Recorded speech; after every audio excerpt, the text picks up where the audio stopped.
Good evening, everybody. My name is Connor.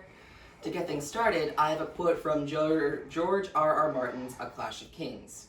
When you tear out a man's time, you're not proving him a liar. You're only telling the world that you fear what he has said. To me, I interpret that as the definition of a censorship. Censorship is a violation of the law here in the United States, and destroying it or silencing images or people would be considering that as censorship. The NCAC defines it as the suppression of words, images, or ideas that are offensive happens whenever some people succeed in imposing their personal, political, or moral values on others.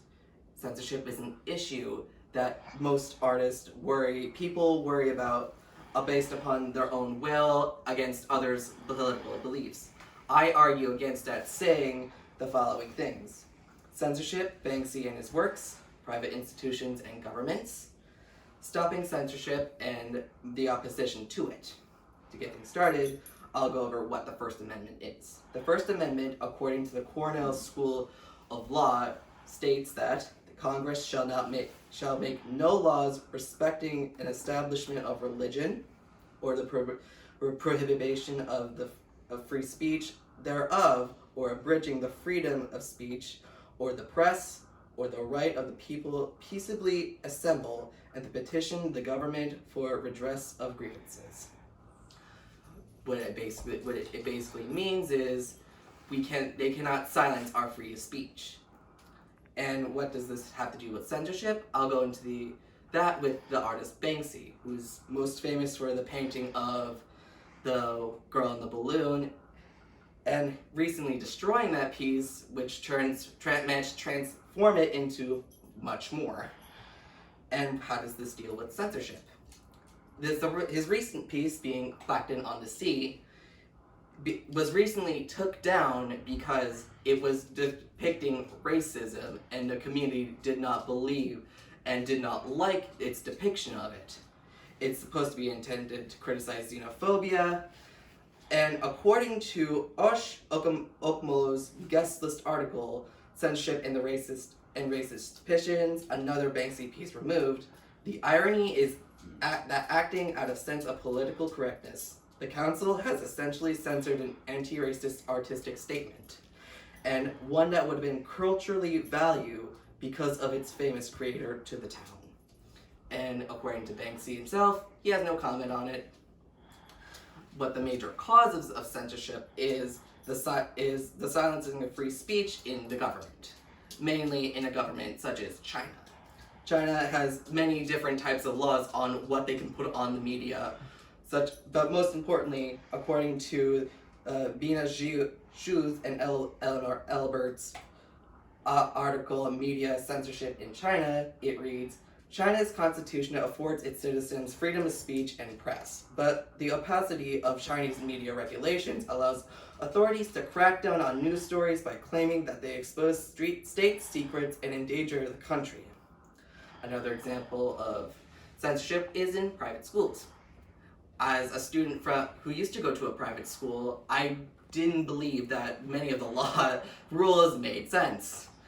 Aside from wearing a uniform, because I believe most private schools do that, they don't believe in disruptive behavior. They don't put on very inappropriate art. And during my senior year, I went to a prom. They didn't play any songs that had any foul language on it. So yeah. And comparing it to public schools, it's more freedom. You're allowed to express more at public schooling. But it's a little less cracked down compared to private schools. How can we stop this? How can we stop censorship? Stopping censorship, firstly, we have the right of protest. It is the right of free speech, leading back to the First Amendment. And I think of censoring art, maybe we can start doing something similar to challenging books. In a way, we can have a town meeting discussing this piece of art, saying, should we take it down? Should we at least consult what the people say about it, and get the artist's view on it? And there's the opposition, being It's offensive. It's inappropriate. It's disruptive. This is money from like a township community kind of point of view. It is.